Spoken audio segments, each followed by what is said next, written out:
Welcome back to another episode of Uncommon News, where we cover important topics that are unlikely to appear in the mainstream media.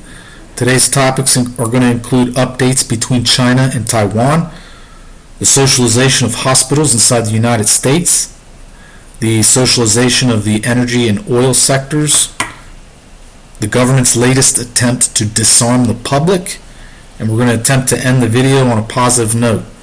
So let's talk about it. Alright guys, today's verse of the day is going to be Psalm 34:15, and it reads, "The eyes of the Lord are on the righteous, and his ears are attentive to their cry." So let's go ahead and start with updates between China and Taiwan. A couple days ago, China said that it carried out beach landing drills in a province opposite of Taiwan. Now the province it said it carried these beach landings on is Fujian province, which is right here. Some of the islands right off of Fujian province are right here and here. It said that it carried out beach landings in the south of Fujian province, which I'm speculating could be one of the islands right here. Now guys, we need to keep our eyes on this because every day the situation is escalating and it is evolving rapidly. Yesterday there was a fire in a large building in Taiwan. 46 people were killed and 40 were injured. Now, the residents said that they heard an explosion prior to the fire. So obviously there's a lot of speculation as to the cause of this on the internet. A lot of people are saying that this could have actually indeed been an attack by China. So keep your eyes and ears on this because not a lot of people are covering it. And as I said previously, the situation is escalating, and there is the potential that the United States could be drawn into this conflict. Now, the Taiwan Relations Act does not guarantee the United States will intervene if the PRC attacks or invades Taiwan, but it doesn't relinquish that possibility either. So we're not promising that we're going to get involved or we're going to help them out, but we're not saying we won't either. So you got to keep that in mind because right now we've got 2 aircraft carriers in the region. We've got the USS Ronald Reagan right next to Malaysia. Let me see if this will pull up here for you. Right here, USS Ronald Reagan. Alright. As you can see, it's relatively close to Taiwan and China. We've got another aircraft carrier right off the coast of Australia. I believe it's the USS Washington. Could be wrong. So guys, we need to really pay attention to that because if China is stupid enough to attack our aircraft carriers, they're going to end up destroying the Pacific Ocean because these aircraft carriers have nuclear power plants on board. And if they go down and they sink in the ocean, it's going to cause massive devastation to especially these countries right here, these Asian nations right here, Vietnam, Indonesia, Malaysia, Philippines, Papua New Guinea. But China itself is also going to suffer from that mistake. So guys, keep that in mind. There's a potential for massive destruction if they're stupid enough to do that. And who knows? They might just be stupid enough to do that. Whether they're capable of doing it or not, I don't know. They say that they're capable of sinking it, and I'll take them at their word. They are masters of deception. And if they say they're capable of sinking them, to be honest with you, I believe them. Now, moving on. Mexico is plotting the demise of hundreds of private power plants. This is their attempt to monopolize the energy industry inside of Mexico. And what that's going to ultimately mean is higher prices, price gouging for on energy inside of Mexico. So, these technocrats continue to withhold affordable energy from the peasants. They continue making these moves, which all it does is inflate the price. All they're doing is inflating the price of things that we need. So, guys, this war is real, and we need to do everything that we can to secure our interest in this fight. I don't have the answer on this front, but the first thing we need to do is be aware of it and vocalize it. So keep these things in the forefront of your mind, guys. They're trying to take away all the affordable energy, not just from you, but from everybody else as well. All the peasants. They want to enslave you. They want to take away your freedom. And on that front, that same front, we've got Ted Cruz attempting to place sanctions on Nord Stream 2, which would ultimately just hurt the peasants inside of Europe. Now, I'm not saying Ted Cruz sees it that way, but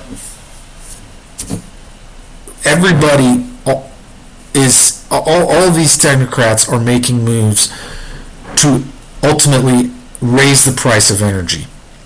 And this is just another example of that. Whether you like Ted Cruz or not, that's up to you. But to the Europeans, to the peasants in Europe, that's ultimately what he would be doing, is raising the price of gas for them. Now, it doesn't really matter to Russia, because Russia would just increase the price of their natural gas. They just increased it by 10%. And if Cruz is successful in these sanctions, they'll just raise the prices again. So ultimately, who's at a loss here? The peasants, once again, have to fork over the difference, have to pay the difference. So, love him or hate him, he might be a friend to you, but he's an enemy to the peasants in Europe. Ultimately, is what it will be. Now, moving from that, we're going to talk about the socialization of the hospitals inside of the United States. This lady went to a hospital inside Texas, and she started talking to one of the nurses. Come to find out, the nurse that she was talking to is actually a FEMA employee who was deployed to that hospital to replace civilians who were fired civilian nurses who were fired for refusing to take the jab. But get this, those FEMA employees are not required to take the jab.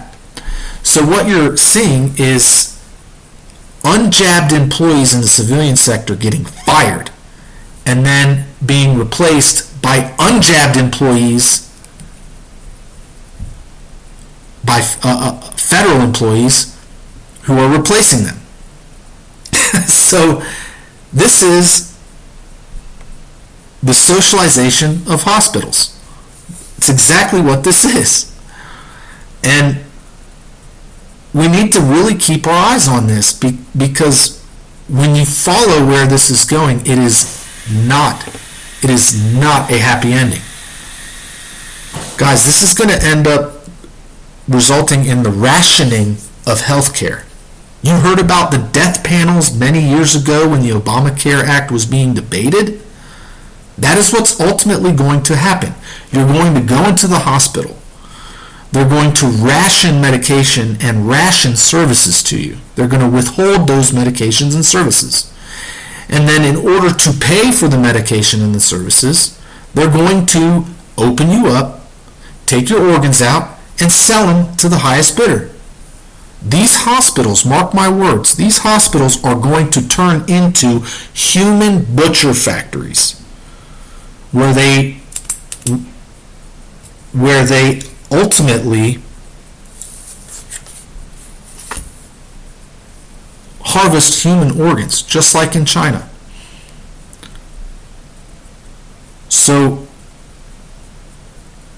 I don't know what the answer to this is, guys, but it's obvious that these socialists, these communists, the technocrats, are usurping all positions of power that matter inside the United States.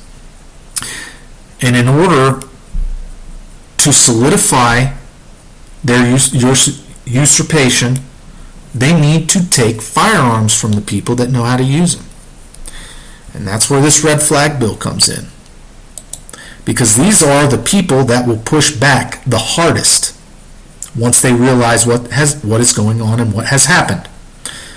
Once they realize that the coup was successful, the people who are going to push back the hardest are the ones that are trained on how to fight.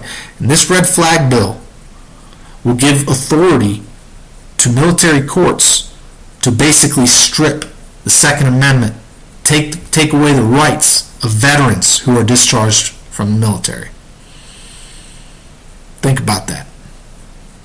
Think about that. The people who are best trained are on the use of weapons and in combat tactics are the ones that are being targeted right here in this red flag gun law that they're attempting to pass right now. But on a good note, more people are getting trained in the use of a firearm. More and more people every single day are waking up to the tyranny that is coming out of the federal government. They are practicing their Second Amendment right. They are asserting their Second Amendment right.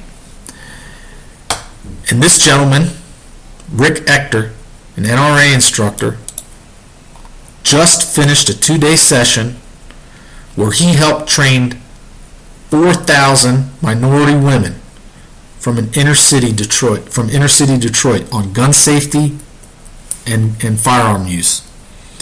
So guys, don't lose heart. Don't lose heart. Never forget that we outnumber them, and the United States militia is the largest force that the world has ever seen. Don't forget it.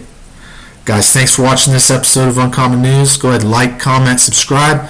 Share the video with your friends. If you want to get future updates, go ahead and bang that notification bell. Have a good one.